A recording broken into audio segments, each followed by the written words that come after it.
उत्तर प्रदेश में लोकसभा चुनाव में सबसे अधिक सीट लाने वाली पार्टी ही देश पर राज करती है। यही कारण है कि सभी पार्टियों का फोकस उत्तर प्रदेश में सबसे ज्यादा रहता है।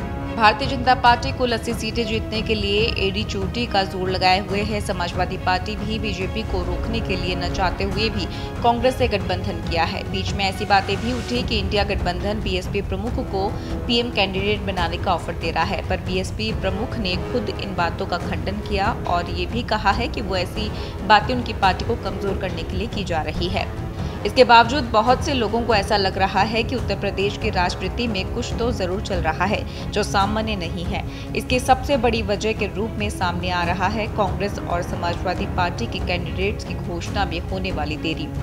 जिस तरह बीएसपी ने इंडिया गठबंधन की सबसे खास सीटों पर अपने प्रत्याशी घोषित किए हैं, उससे दो तरह के संदेश इकट्ठे आ रहे हैं। पहला तो ये कि बीएसपी समाजवादी पार्टी और कांग्रेस को तगड़ा चैलेंज देने के मूड में है। दूसरा संदेश ये आता है कि आखिर बीएसपी ने उन खास 4 सीटों पर ही सबसे पहले कैंडिडेट क्यों घोषित किए हैं, जो इंडिया गठबंधन की सबसे अधिक जिताऊ मानी जाने वाली सीट है। आइए समझते हैं यूपी में चल क्या रहा है। उत्तर प्रदेश की राजनीति में कांग्रेस और समाजवादी पार्टी के गठबंधन के लिए जो 4 सीटें सबसे आसान थी, उन्हें बीएसपी ने अब सबसे कठिन बना दिया है। आगामी लोकसभा चुनाव में अकेले चुनाव लड़ने की घोषणा कर चुकी बहुजन समाज पार्टी ने पिछले कुछ दिनों में पश्चिमी उत्तर प्रदेश की 4 सीटों सहारनपुर, अमरोहा, मुरादाबाद और कन्नौज के लिए उम्मीदवारों के नाम जारी किए हैं। इन चारों उम्मीदवारों के नाम सुनकर जहां बीजेपी को खुशी हुई होगी, वहीं इंडिया ब्लॉक के माथे पर चिंता की लकीरें आ गई होगी।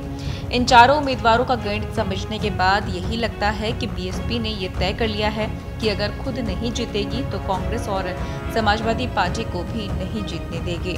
इन 4 सीटों पर उम्मीदवार मुस्लिम समुदाय से हैं और वे अल्पसंख्यक को वोटों में कटौती करने की हैसियत रखते हैं। इनकी राजनीति पृष्ठभूमि और धनबल जनबल के साथ दलित वोटों की अच्छी खासी संख्या यहाँ पर त्रिकोणीय मुकाबले के आसार